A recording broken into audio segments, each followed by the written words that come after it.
You can cry on command. Many options, but they are usually very fast. And that is why I decided to create this. Welcome to Free Talk, the show to help you learn English the fun and simple way. Ready?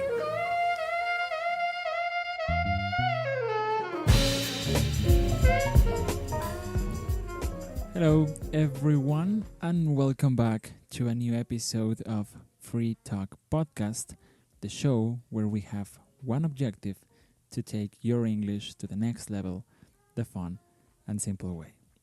My name is Alan, and I am the host of this show.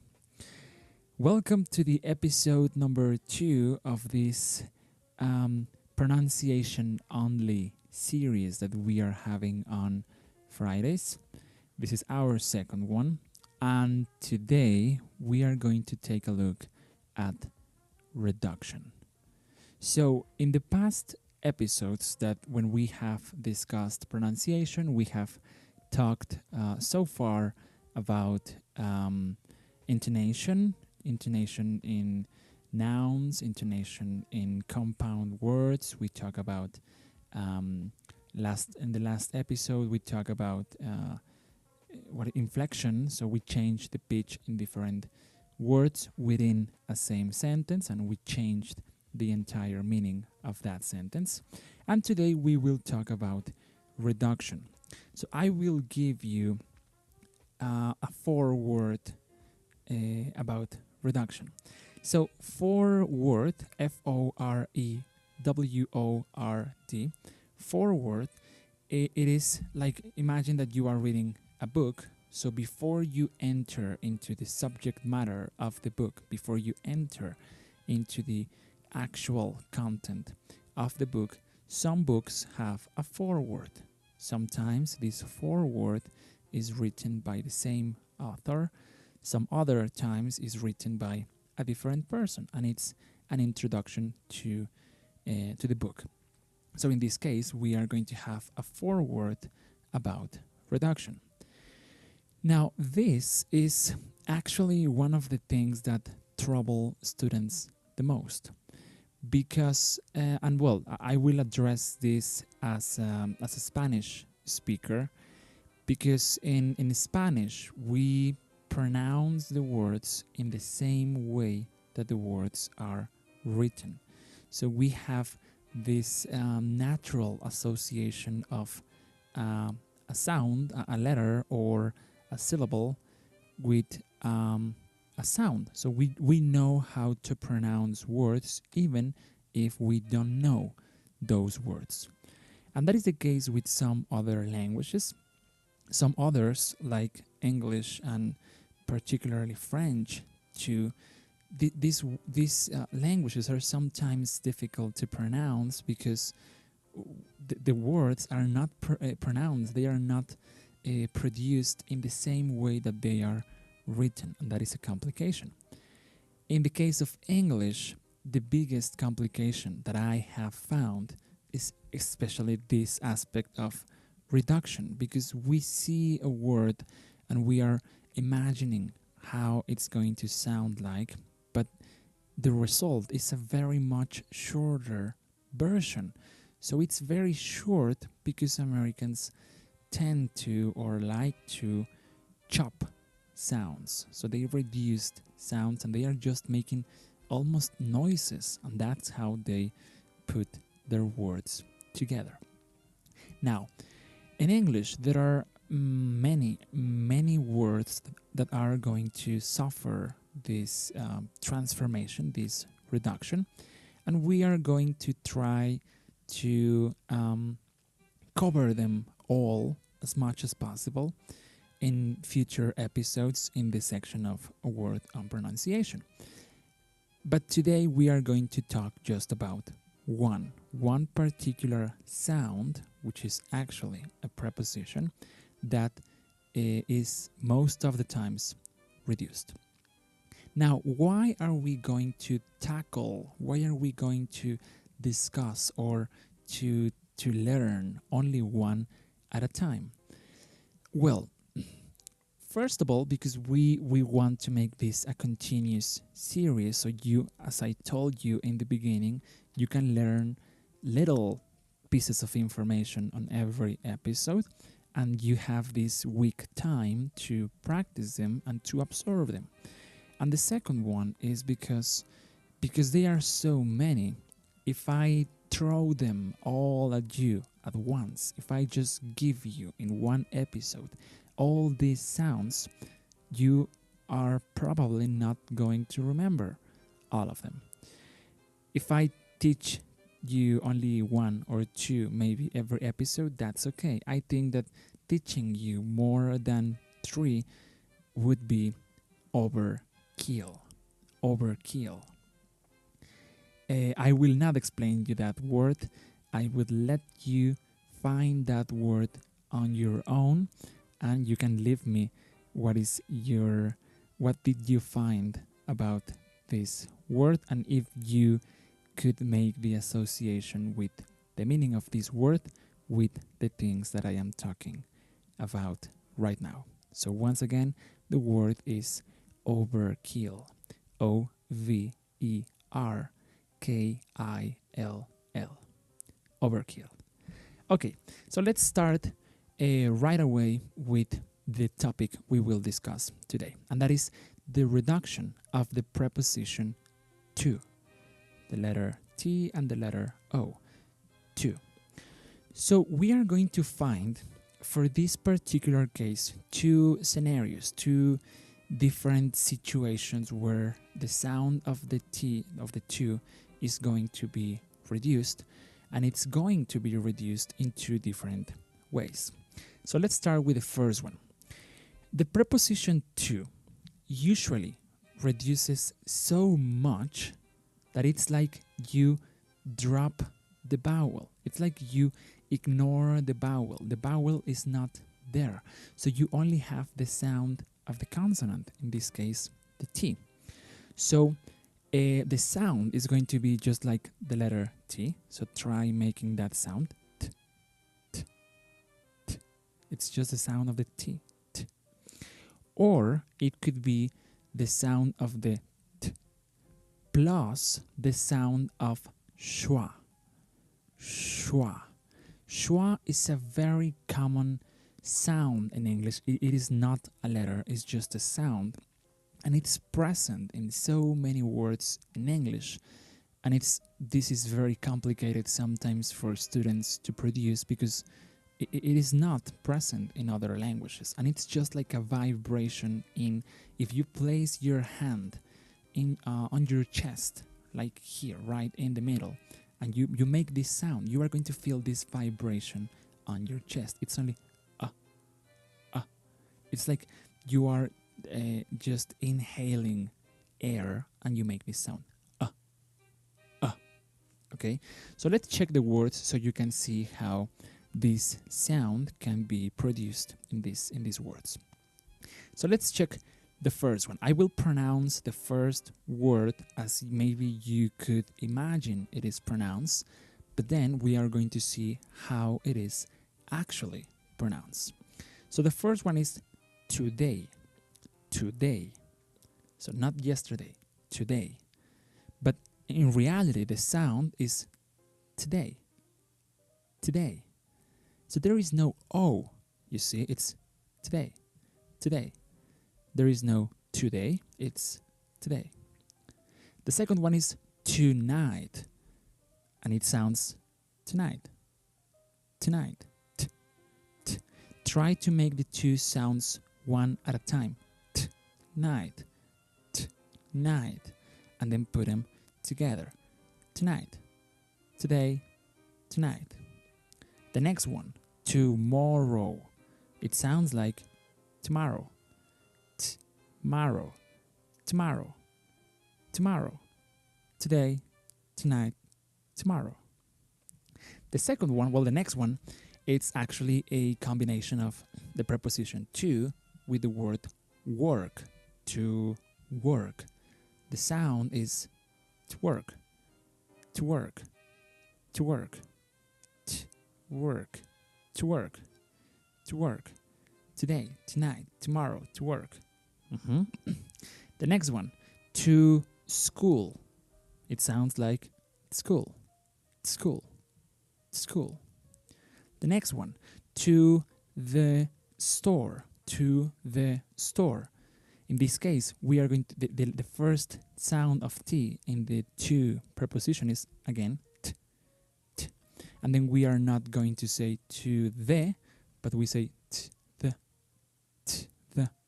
to the store, to the store, to the store, to the store, to the store. Okay, so as you see, it's only one sound. We maybe are thinking that there are three sounds to the store. I am going to the store, but in fact, it's to the store, to the store, to the store. Next one, we have to go now. We have to go now. It sounds like we have to go now. We have to go now. We have to go now. We have to. So we are merging. We are putting these two words together, have and to, and the sound is have to, have to, have to. We have to go now. We have to go now. We have to go now. All right? Next one. He went to work. He went, past tense of go. He went to work. Went and to are going to combine in the sound, and we have he went to work. He went to work. He went to work. All right? Next one. They hope to find it. They hope to find it. It sounds like they hope to find it. They hope to find it. They hope to find it. They hope to find it. They hope to find it. All right? Next one. I can't, negative, I can't wait to find out. I can't wait to find out. It sounds like I can't wait to find out. I can't wait to find out. I can't wait to find out. I can't wait to I can't wait to find out. I can't wait to find out. I can't wait to find out. All right? Next one. We don't know what to do. We don't know what to do. The sound, it's going to be, in this case, we don't know, normal, we don't know. But now, in the next part, it's going to appear this change. And it's w, t, w. It's, you don't even say what, it's w, what to do. We don't know what to do. We don't know what to do. So we are changing the sound of what to practically to two sounds. What, like a duck. What to. We don't know what to.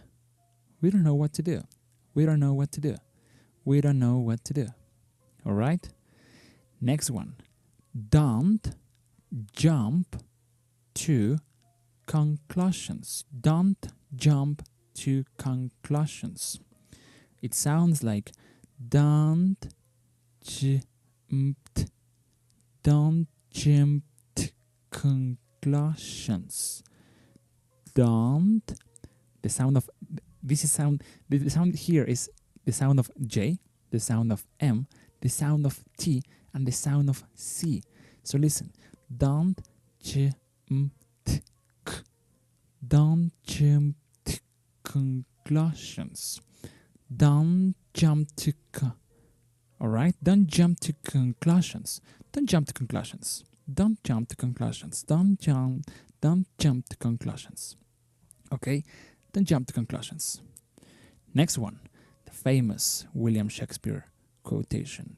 To be or not to be. To be or not to be.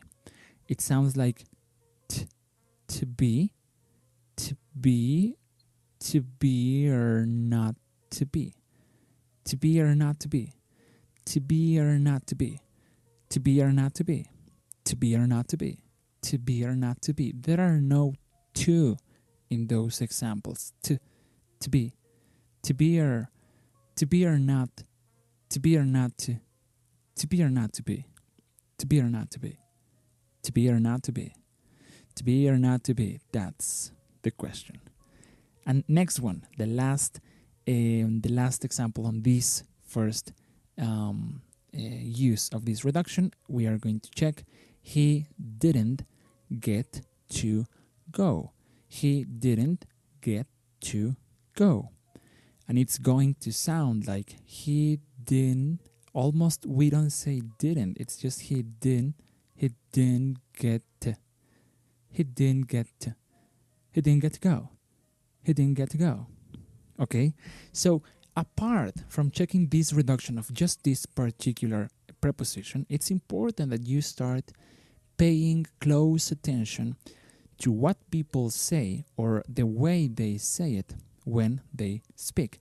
Here, remember that this podcast is mainly to, my original idea with this podcast is to be your, maybe the easiest and at the same time, I hope, interesting place to start gaining some higher level of understanding. So in this case, I am not speaking like this.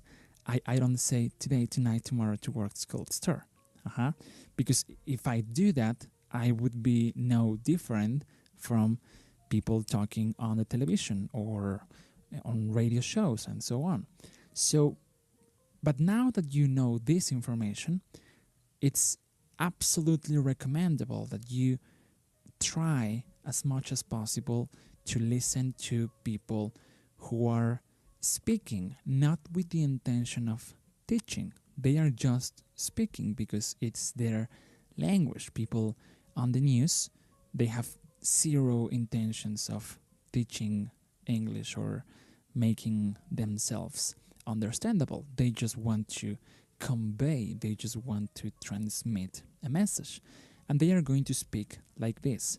So start listening to other sources, people speaking at normal speeds, and pay attention to what they are saying and how they are saying it.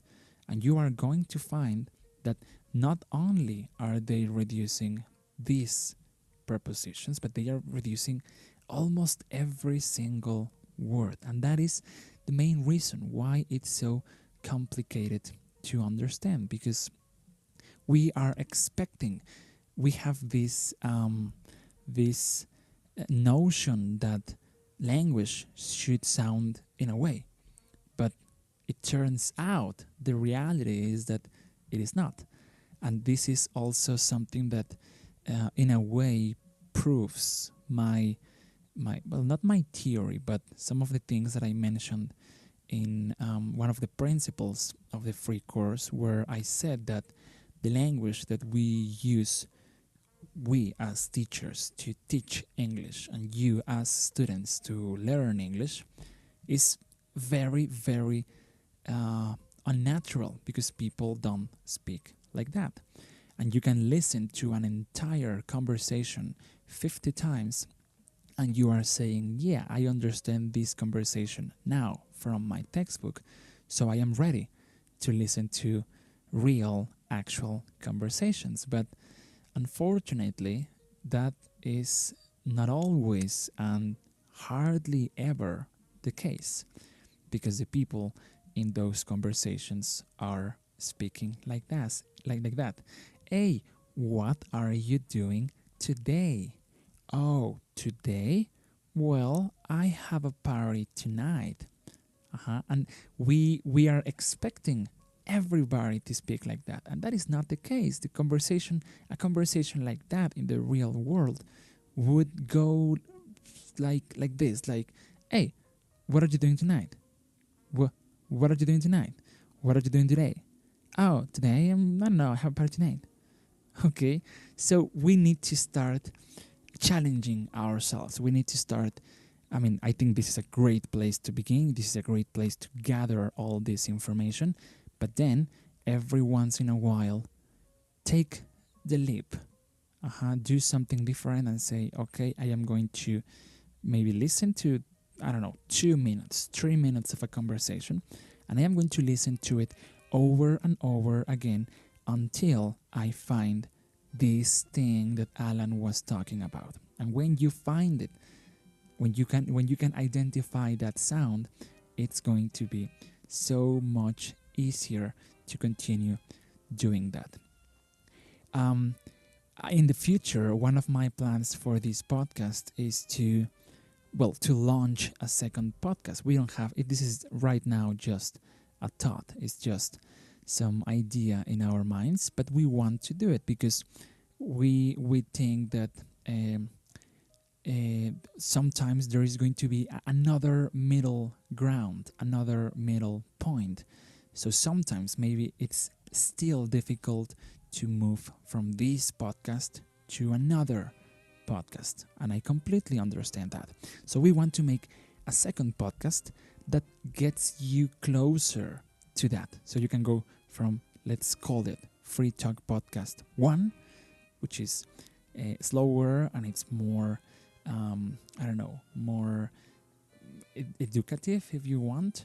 And then we are going to make a second podcast where language is going to be less analyzed and more talked about. And then from that podcast, you can take the leap to real, authentic content, which is, I think, the idea for all of you. You want to eventually go to use the things that you want to, and that is how we want to help you do that. So this podcast that I mentioned is just right now an idea. We have a lot of work to do with the things we are doing right now, and if we decide to one day launch this second podcast, it would take a long time before we can do it, but just to let you know that is a possibility that we are considering. Okay, so this is how we are going to finish this episode on pronunciation, where we check the reduction of to.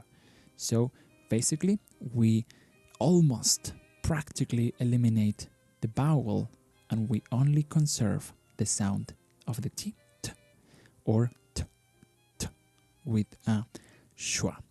So to give you something to work, I am going to post all these examples that I mentioned on this episode. I am going to post them in the blog post we are going to make for this episode. So if you are listening to this episode through iTunes or through Stitcher, and if you want to check this the examples we mentioned today, make sure you visit our page www.freetalkingles.com/podcast, and in the moment that you are listening to this episode, the list of words is ready on the page. And also, I am going to place to post these examples there, but also I am going to write next to it how they would sound, because again we think on sentences as individual words, and we say we have to go now, and we are thinking 5 individual sounds. We have to go now. But when we say it, it's only 4 sounds because we are combining words, and the sound is we have to go now. We have to go now. So this reduction on the sound can be sometimes confusing. So on the blog post for this episode, I am going to post the original words and the way they could be read. The perhaps most literal translation in writing. So that's going to be it for this episode For the episode on Monday we have a very special episode that I hope you will like it. So don't forget to come here again on Monday at 6 p.m. to listen to this special thematic podcast. Thank you very much for listening, and I will see you next Monday. Keep it simple.